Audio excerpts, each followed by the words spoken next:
नमस्कार दोस्तों, मैं डॉक्टर अर्घो बासु, गैस्ट्रो और कैंसर सर्जन, आप लोगों के दोस्त। आज हम लोग आ गए हैं फिर हमारे एक बहुत दिलचस्प एपिसोड लेके, जिसमें हम लोग एक बहुत ही कॉमन, बहुत ही सामान्य बीमारी को लेके डिस्कस करने वाले हैं। और ये ऐसा प्रॉब्लम है जो हमारे घर में, हमारे मोहल्ले में, हमारे जाने-पहचाने में ज़्यादातर लोगों को है। आज हम लोग गैस के ऊपर, पेट में जो गैस बनता है, गैस के ऊपर एक इस एपिसोड में डिस्कस करेंगे, जिसमें हम लोग आज बातचीत करेंगे एक बहुत ही सामान्य लक्षण और बीमारी को लेके, जो है पचदानी में घाव, यानी स्टमक अल्सर। तो नाम तो सुने ही होंगे, और आपके जाने पहचाने में काफी सारे लोगों का पचदानी में घाव यानी स्टमक में अल्सर जरूर होगा ही होगा। तो आइए आगे बढ़ते हैं, सुनते हैं इसके बारे में और इसका इलाज क्या है, कैसे इसका रोकथाम करना है। साथ में रहिए। आशा रखता हूँ कि आप लोगों को नया कुछ सीखने को मिलेगा और मजा आएगा।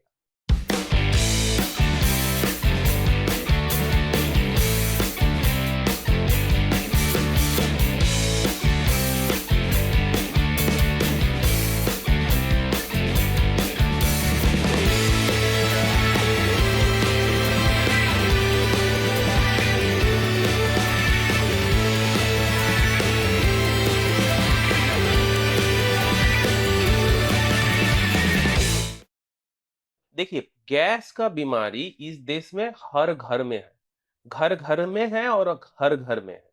तो ये गैस का जो बीमारी है, ये भारत देश का कोई भी हिस्सा आप ले लीजिए, उत्तर, दक्षिण, पूरब या पश्चिम, कहीं पे भी लोगों का सबसे कॉमन बीमारी क्या है? गैस, गैस बनना।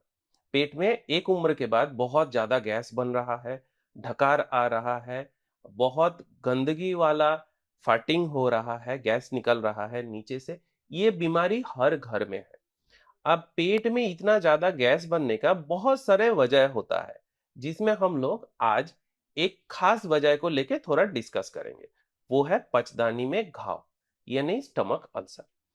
ज्यादातर पेट में इतना ज्यादा गैस बनने का तीन ही ठोस वजह होता है, जिसमें एक है गॉल ब्लैडर में स्टोन, यानी पित्त का थैली में पथरी, जिसके ऊपर हम लोग बहुत बार ऑलरेडी डिस्कस कर चुके हैं, इसलिए आज हम लोग उसके ऊपर चर्चा नहीं करेंगे।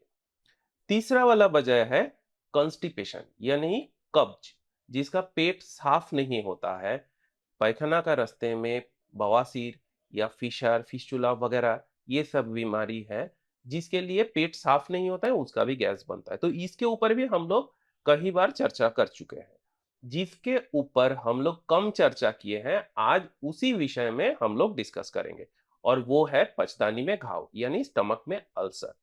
आपका अगर गैस हो रहा है बहुत ज़्यादा, अल्ट्रासोनोग्राफी में पित्त का थैली में पथरी नहीं है, आपका पेट भी रेगुलरली साफ होता है, तो फिर जो भी डॉक्टर साहब, चाहे वो मेडिसिन स्पेशलिस्ट हो या गैस्ट्रोएंटरोलॉजिस्ट हो, जिसको आप दिखा रहे हैं, वो आपको सलाह देंगे एक एंडोस्कोपी करने के लिए, अपर जीआई एंडोस्कोपी।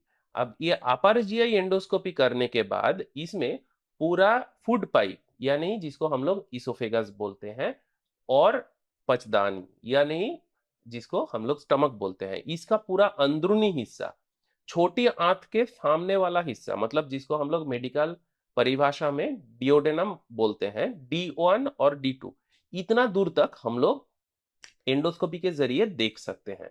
और ये पूरा जगह पे, एक जगह पे या सारे जगह पे घाव होने का संभावना रहता है, जिसको हम लोग इसोफेगाइटिस बोलते हैं, इसोफेजियल अल्सर बोलते हैं, जब ये फूड पाइप में होता है।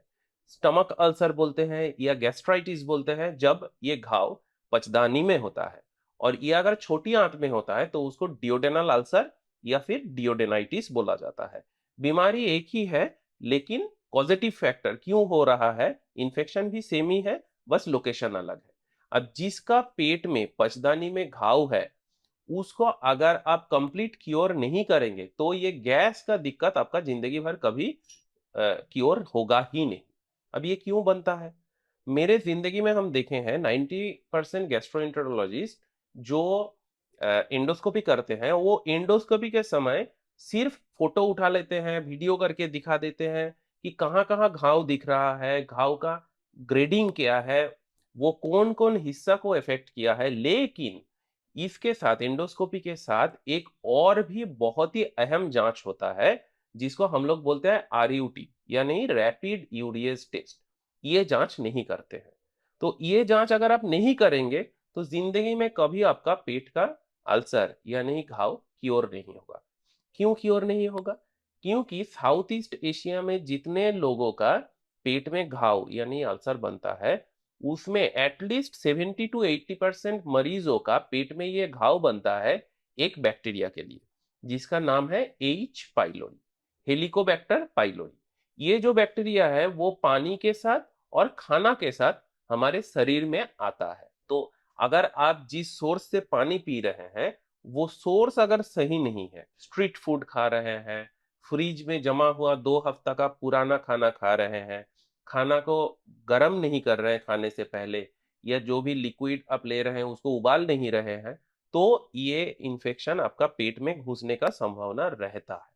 तो और ये एच पाइलोरी एक ऐसा चीज है जो आपका शरीर में एक बार घुस जाता है तो वो पूरा पचदानी के अंदर में अपना घर बना लेता है, और ये इसको बोला जाता है एच पाइलोरी इंड्यूस्ड गैस्ट्राइटिस या H pylori induced stomach ulcer.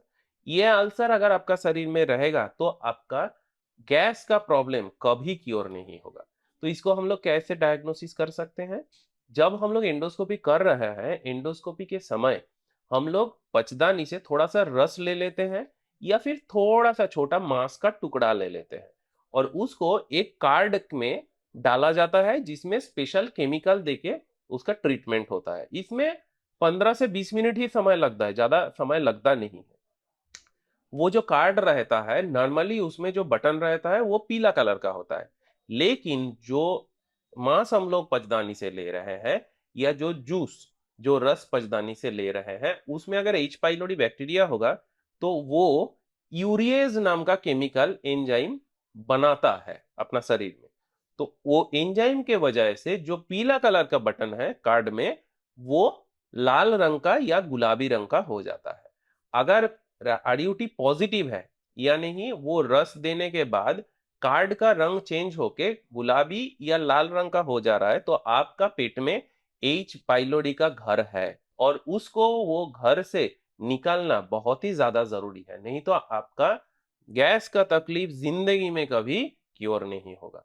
तो इसके लिए भी डेफिनिट ट्रीटमेंट है, जिसके लिए बाजार में बहुत सारे किट्स अवेलेबल है। इसमें एक-एक पत्ता में 6 गोली रहता है, जिसमें 3 गोली सुबह खाली पेट लेना होता है और 3 गोली रात को खाने से पहले लेना होता है। और ये किट 1-2 दिन के लिए नहीं, बल्कि पूरा महीना भर के लिए कंटिन्यूअस यूज़ करना पड़ता है।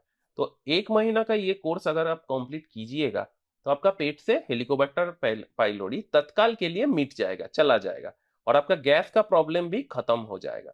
लेकिन ये चीज़ आपको ध्यान में रखना है कि अगर आप एक बार इसका ट्रीटमेंट कर दिए, लेकिन आप आपका घर में जो पानी का सोर्स है, उसको आप ट्रीट नहीं किए। जो खाना आप खा रहे हैं, वो गंदा है, पुराना है, बासी है, जिसको आप उबाल नहीं रहे हैं, तो फिर से दोबारा आपका शरीर में ये बैक्टीरिया का इन्फेक्शन होने का संभावना 100% रहेगा।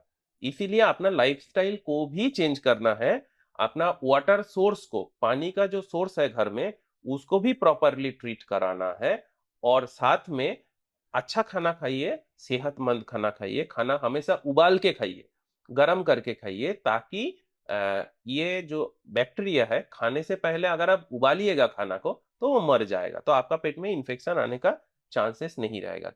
ये चीज़ है छोटा, ये बैक्टीरिया जो है आँखों से दिखता नहीं है, सिर्फ माइक्रोस्कोप में ही दिखता है, लेकिन इसका पावर बहुत ही ज़्यादा है।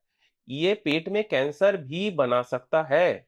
अगर किसी का पेट में एच पाइलोरी रिलेटेड गैस्ट्राइटिस या गैस्ट्रिक अल्सर बहुत सालों से कोई पाल रहा है, तो उससे उसको गैस्ट्रिक लिम्फोमा यानी ब्लड कैंसर होने का संभावना भी रहता है। इसीलिए एच पाइलोरी अगर आपका पेट में है, तो पहली बात है उसका प्रॉपर डायग्नोसिस। ये बीमारी का निर्धारण करना सबसे ज़रूरी है और अगर आरयूटी पॉजिटिव आ गया है, तो उसको प्रॉपर ट्रीटमेंट करके पेट से पूरा मिटाने का ज़रूरत है। नहीं तो आपको गैस्ट्रिक लिम्फोमा कभी ना कभी हो ही सकता है।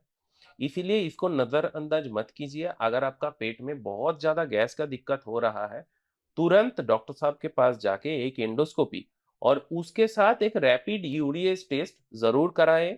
रैपिड यूरिएज टेस्ट अगर पॉजिटिव आता है, तो तुरंत उसका 1 महीना का जो मेडिसिन का कोर्स रहता है, उसका सेवन करें और एच पाइलोरी को अपना पेट से उसका नामो-निशान मिटा दें। तभी जाके आपका गैस का प्रॉब्लम का 100% सॉल्यूशन और 100% राहत आपको मिल पाएगा। तो आज इतना दूर तक ही, जल्दी मिलते हैं फिर हमारे नया और भी कोई दिलचस्प एपिसोड में और भी नया कोई दिलचस्प कहानी लेके। आज के लिए इतना दूर तक। नीचे दिए हुए मेरा डिजिटल प्लेटफॉर्म्स के हैंडल्स के ज़रिए आप मेरा पोस्ट्स, वीडियोस और ब्लॉग्स के साथ रेगुलर जुड़ सकते हैं। मेरा निजी सलाह या कंसल्टेशन के लिए ये नंबर से आप हमसे डायरेक्टली जुड़ सकते हैं। मेरे टीम मेंबर्स जल्द से जल्द आपसे डायरेक्टली कांटेक्ट कर लेंगे।